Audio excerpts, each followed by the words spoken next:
امام بخاری کے والدین کے حالات ہمیں بڑے مختصر معلوم ہیں، لیکن ان سے اندازہ کیا جا سکتا ہے کہ امام بخاری کی تعلیم و تربیت کس انداز کے ساتھ ہوئی ہوگی۔ علامہ قسطلانی نے کسی محدث کا یہ جملہ امام بخاری کی تربیت کے متعلق نقل کیا ہے کہ فقد ربی فی حجر العلم حتى ربى وارتضع ثدي الفضل فكان فطامه على هذا اللبا، یعنی آپ نے علم کی گود میں پرورش پائی یہاں تک کہ بڑے اور علم و فضل سے شیر پائے، اور اسی پر فطام واقع ہوا، یعنی کہ اسی سے دودھ چھڑانا۔ آپ کے والد اسماعیل کی وفات اس وقت ہوئی جب آپ بہت چھوٹے تھے، اس وجہ سے امام بخاری کی پرورش کی متکفل ان کی والدہ محترمہ ہوئی۔ جب حضرت امام بخاری نے ہوش سنبھالا تو خود آپ کے دل میں حفظ حدیث و تحصیل فنون اسلامیہ اور حدیث کے بارے میں اور مختلف چیزیں پڑھنے کا شوق پیدا ہوا، اور کیوں نہ ہوتا، اللہ عز و جل نے آپ کو اس کام کے لیے چن لیا تھا۔ محمد ابن ابی حاتم وارق کہتے ہیں، اور یہ مقدمت فتح الباری میں موجود ہے، کہ وہ کہتے ہیں میں نے خود امام بخاری کو فرماتے ہوئے سنا، وہ کہتے تھے کہ خدا نے مجھے اس وقت حفظ حدیث کا شوق دیا جب کہ میں ابھی مکتب ہی میں تھا، یعنی ابھی چھوٹا تھا، آپ سمجھ لیں ایلیمنٹری اسکول میں تھا آج کل کے زمانے میں۔ حضرت وارق کہتے ہیں کہ میں نے امام بخاری سے پوچھا کہ آپ کے دل میں جس وقت حفظ حدیث کا شوق پیدا ہوا اس وقت آپ کی عمر کیا تھی؟ فرمایا 10 برس کا ہوں گا یا اس سے بھی کم۔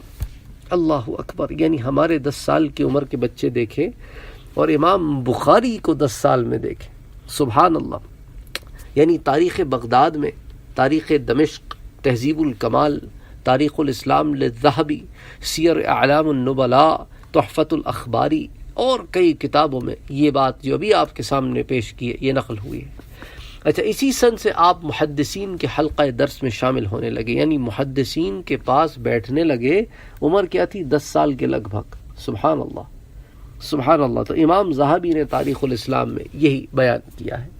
اچھا، اسی ابتدائی دور میں ایک روز یہ واقعہ پیش آیا کہ علامہ داخلی جو بخارے میں اس وقت بڑے پائے کے محدث تھے، جن کی درسگاہ بہت بارونق ہوا کرتی تھی، حسب معمول درس دے رہے تھے، امام بخاری بھی شامل تھے، تو علامہ داخلی نے ایک حدیث کی سند بیان کی کہ سفیان عن ابی الزبیر عن ابراہیم، تو امام بخاری نے عرض کیا کہ ان ابا الزبیر لم يروا عن ابراہیم، کہ حضرت ابو زبیر نے حضرت ابراہیم سے روایت ہی نہیں کی۔ امام بخاری کا مطلب تھا کہ آپ کی جو حدیث کی سند بیان کی اس میں غلطی کر رہے ہیں۔ تو امام داخلی جو ہے ایک زمانے کا امام تھا، وہ بڑی چونک پڑے، دیکھا چھوٹا بچہ بیٹھا ہے تو ڈانٹ کر چپ کرا دیا۔ امام بخاری بڑے نہایت ہی ہمبلی انہوں نے جو ہے عرض کیا کہ بھئی اگر آپ کے پاس اصل ہو تو آپ اس کی طرف دیکھیں۔ انہوں نے کہا بھئی میرے پاس جو سامنے نوٹس رکھے ہیں میں تو ان سے بتا رہا ہوں۔ تو امام صاحب نے کہا اگر آپ اوریجنل دیکھ لیں تو امام علامہ داخلی گھر تشریف لے گئے، اصل کو ملاحظہ فرمایا تو امام بخاری کا ٹوکنا تسلیم کیا اور اپنی غلطی پر جو ہے وہ متنبہ ہو گئے، لیکن سند کی تصحیح باقی رہ گئی تھی۔ تو بڑے منصف مزاج آدمی تھے، تو امتحاناً سند کی تصحیح کے لیے امام بخاری سے ہی واپس آ کے سوال کیا کہ کیف ہوا یا غلام، دو لڑکے پھر صحیح سند کیا ہے؟ تو امام بخاری نے فوراً کہہ دیا کہ صحیح سند یہ ہے کہ الزبیر وہو ابن عدی عن ابراہیم۔ علامہ داخلی نے قلم لے کر تصحیح کر دی، پوری سند ٹھیک کر دی، اور ندامت کے لہجے میں فرمانے لگے کہ لڑکے تمہارا قول صحیح تھا، غلطی میری تھی۔ تو کسی نے امام سے بخاری سے پوچھا کہ جس وقت آپ نے علامہ داخلی کی سند میں یہ غلطی پکڑی تھی تو اس وقت آپ کی عمر کیا تھی؟ تو فرمانے لگے میں 11 برس کا تھا۔ اللہ، 11 برس کا تھا، سبحان اللہ۔ اور ہمارے 11 برس میں کیا حال تھا کہ ہم جانتے ہیں، آپ جانتے ہیں کہ ہم لوگوں کا 11 برس میں، اپنے بچوں کو تو چھوڑ دینا، آپ بچوں پہ تنقید کرنا آسان ہوتا ہے، ہم بچوں کو کہہ دیتے ہیں تم 11 سال میں کیا کر رہے ہو، دیکھیں ہم 11 سال میں کیا کر رہے تھے، ہمارا کون سا حال اچھا تھا۔ اچھا، جس طرح امام بخاری کے دل میں 10 ہی برس کے سن سے حفظ حدیث کا شوق پیدا ہوا اور ہمیشہ ترقی کرتا گیا، اسی طرح اس کے ساتھ ہی یہ شوق بھی نشو و نما پاتا گیا کہ صحیح حدیثوں کو غیر صحیح سے الگ کیا جائے، تو حدیثوں کے علل کو وہ پہچانے۔ تو یہ شوق سبحان اللہ اتنا زبردست ان کے اندر جڑ پڑ کے پیدا کر گیا کہ اس کے اندر جو ہے انہوں نے بہت محنت کی اور کئی روایتوں کو جمع کیا، کئی روایتوں کو انہوں نے جو ہے یاد کیا، جو لاکھوں میں روایتیں تھیں ان کو یاد کیا۔ تو بخارا میں امام بخاری کے بڑے شیوخ ہیں، وہ شیوخ بخارا جن کی درسگاہوں میں امام بخاری جو ہے وہ جایا کرتے تھے، وہ ایک بڑے پائے کے محدث ہوا کرتے تھے۔ اچھا، ان میں محمد بن سلام بیکندی رحمۃ اللہ علیہ، محمد بن یوسف بیکندی، عبداللہ بن محمد مسندی، ابراہیم بن الاشعث وغیرہ شامل ہیں۔ اچھا، امام صاحب کا جو دامن تحصیل ابتدان رہا وہ انہی اساتذہ سے رہا، اور پھر ان اساتذہ کے بارے میں بھی علماء نے انفارمیشن ریکارڈ کی ہے کہ محمد بن اسلم بیکندی رحمۃ اللہ علیہ جو ہیں وہ عبداللہ بن مبارک اور ابن عینہ کے شاگرد ہیں۔ یہ بہت بڑے بڑے محدثین ہیں اپنے زمانے کے۔ تو عبداللہ ابن مبارک کے پھر پوتے شاگرد ہوئے امام بخاری اس لحاظ سے۔ اچھا، امام مالک کا زمانہ بھی پایا محمد بن سلام بیکندی نے۔ اچھا، علوم اسلامیہ کی تحصیل اور اشاعت میں 80,000 درہم صرف کیے انہوں نے، اس زمانے میں بہت بڑی بات ہوتی تھی۔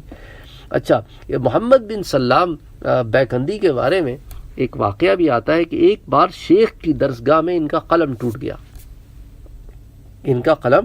گیا، تو پکار دیا کہ فی قلم 1 اشرفی دیا جائے گا، تو قلم آنا شروع ہو گئے اور سینکڑوں قلم اسی وقت خرید لیے۔ امام احمد فرماتے ہیں میں نے ابن سلام بیکندی سے 5,000 صرف موضوع حدیثیں روایت کی، یعنی انہوں نے یہ جمع کی یہ بتانے کے لیے کہ یہ حدیثیں من گھڑت ہیں، یہ حدیثیں آگے کوئی نقل کرے تو اس کی سند میں یہ تو یہ تحقیق ہے۔ 5,000 انہوں نے اکٹھی کی، انہوں نے کہا یہ حدیثیں موضوع ہیں، بنائی ہوئی ہیں، من گھڑت ہے۔ 235 ہجری میں ان کی وفات ہوئی۔ تو یہاں تک شارحین تہذیب الکمال وغیرہ میں، سیر النبلاء میں لکھتے ہیں۔ اچھا، اسی طرح عبداللہ بن محمد مسندی، یہ بھی امام بخاری کے شاگرد ہیں۔ ان کو احادیث مسندہ کے ساتھ ایک خاص شغف تھا، یعنی وہ جو سند کے ساتھ حدیث روایت ہوتی ہیں، اسی وجہ سے ان کو مسندی کہتے تھے۔ یہ بھی انہوں نے بھی ابن عینہ سے، فضیل ابن عیاض سے، معتمر بن سلیمان، وہ ان پائے کے علماء سے علم حاصل کیا تھا۔ 112 ہجری میں ان کی ولادت ہوئی اور 229 ہجری میں ان کی وفات ہوئی۔ احمد بن یسار کہتے ہیں کہ عرف بالضبط والاتقان، یعنی یمان جعفی کے پوتے ہیں جن کے ہاتھ پر امام بخاری کے دادا نے ان کو جو ہے امام بخاری کے پردادا جس کے ہاتھ پہ مسلمان ہوئے تھے اس کے یہ پوتے ہیں۔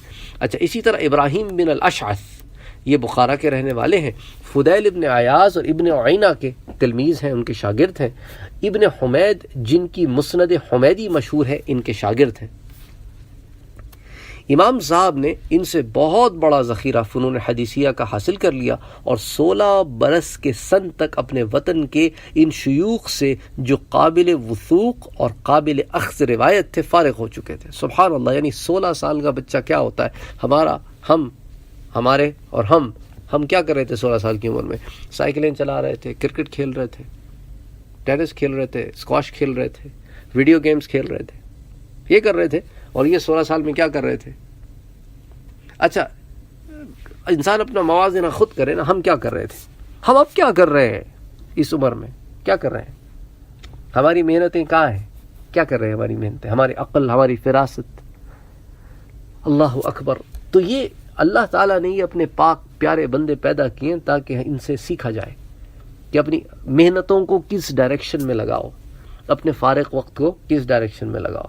تو انہوں نے 16 سال کی عمر میں اپنے علاقے کے بڑے بڑے علماء اور شیوخ سے فارغ التحصیل ہو گئے تھے، ان سے علم حاصل کر چکے تھے۔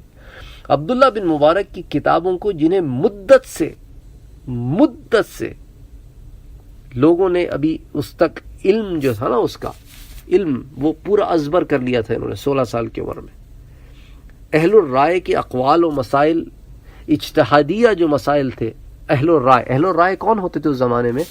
فقیہ جو ہوتے تھے، جن کے فقہ جو فقہ پہ بات کرتے تھے، جو حدیث اور قرآن کو سامنے رکھ کے مسائل کا استنباط کرتے تھے، ان سے مسائل نکالتے تھے، اجتہاد کرتے تھے، تو ان کو اہل الرائے کہتے تھے۔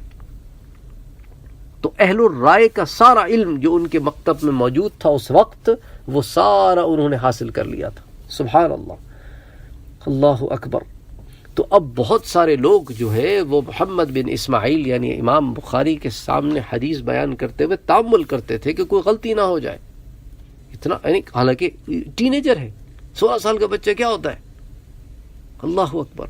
تو امام کے سامنے اپنی کتابیں پیش کرتے اور امام صاحب ان کی کتابوں میں سے غلطیاں اگر ہوتی تو نکال کے تصحیح فرماتے. سبحان اللہ سبحان اللہ. یعنی ایک ٹین ایجر کے ساتھ اللہ سبحانہ و تعالی نے اتنا اس کو عزت دی. انہی ایام کا ایک واقعہ ہے جس کو علامہ سلیم بن مجاہد بیان کرتے ہیں کہ ایک روز میں محدث وقت محمد بن سلام بیکندی کی خدمت میں حاضر ہوا تو محدث صاحب نے فرمایا اس سے پہلے تم آتے تو ایک لڑکا ایسا دکھاتا جس کو 70,000 حدیثیں یاد ہیں. لڑکا ہے یہ، 70,000 حدیثیں حفظ ہیں اسے. یہ سن کر وہ کہتے ہیں مجھے بڑی حیرت ہوئی، لڑکا 70,000 حدیثیں. اسی وقت ان کی تلاش میں چلا، اتفاقاً مجھے مل گئے. تو میں نے کہا لڑکے تمہارا دعویٰ ہے کہ تمہیں 70,000 حدیثیں ازبر یعنی زبانی یاد ہیں. اللہ اکبر. تو امام صاحب نے کہا ہاں بلا شبہ مجھے اسی قدر حدیثیں یاد ہیں بلکہ اس سے بھی زیادہ یاد ہیں. اور صرف حدیثوں کی یاد پر میں رکا ہوا نہیں ہوں بلکہ جس حدیث کی نسبت سوال کرو گے خواہ مرفوع ہو یا موقوف یعنی رسول اللہ کا قول و فعل ہو یا صحابہ و تابعین کا، ان میں اکثر روات کی وفات کہاں رہے اور سارے ان کے حالات اور جو قول یا فعل صحابی یا تابعی کا روایت کروں گا، اس کے ساتھ یہ بھی بتا سکتا ہوں کہ ان کا یہ قول یا فعل کس آیت یا حدیث سے ماخوذ ہے. اللہ. لڑکا ہے، 70,000 سے زائد حدیثیں یاد ہیں اور ہر حدیث کے اوپر نہ صرف آپ کو سند بتا رہے ہیں بلکہ یہ بھی بتا رہے ہیں کہ راوی جو ہیں اس کے کہاں رہے، کہاں وفات ہوئی، ان کے احوال کیا ہیں. تو علم الرجال بھی ہے ساتھ میں. اللہ اکبر. جرح و تعدیل کا علم بھی ہے. اور یہ بھی بتا سکتا ہوں کہ جو الآثار کی حدیثیں ہیں، قول و فعل صحابی و تابعین کی حدیثیں ہیں، ان کا یہ قول و فعل کس آیت یا کس حدیث پہ ماخوذ ہوا ہے، اخذ کیا گیا ہے، یہ سارا علم بھی آپ کو بتا سکتا ہوں. سبحان اللہ سبحان اللہ. یعنی امام بخاری کوئی چھوٹے آدمی نہیں تھے جو ان کے بارے میں لوگ لکھتے ہیں نا امام بخاری. اللہ اکبر. یہ تو صرف ان کے ابتدائی زندگی کے حالات بتا رہا ہوں میں آپ کو. سبحان اللہ. انشاءاللہ آگے جیسے امام بخاری کی زندگی کے دوسرے پہلوؤں کو ہم دیکھیں گے تو آپ کو اندازہ ہوگا کہ امام بخاری کتنا بڑا آدمی ہے کہ ان کی زندگی پر علماء نے 500 صفحات کی کتابیں لکھی ہیں صرف امام بخاری کے حالات زندگی پر. اتنا بڑا آدمی تھا. سبحان اللہ.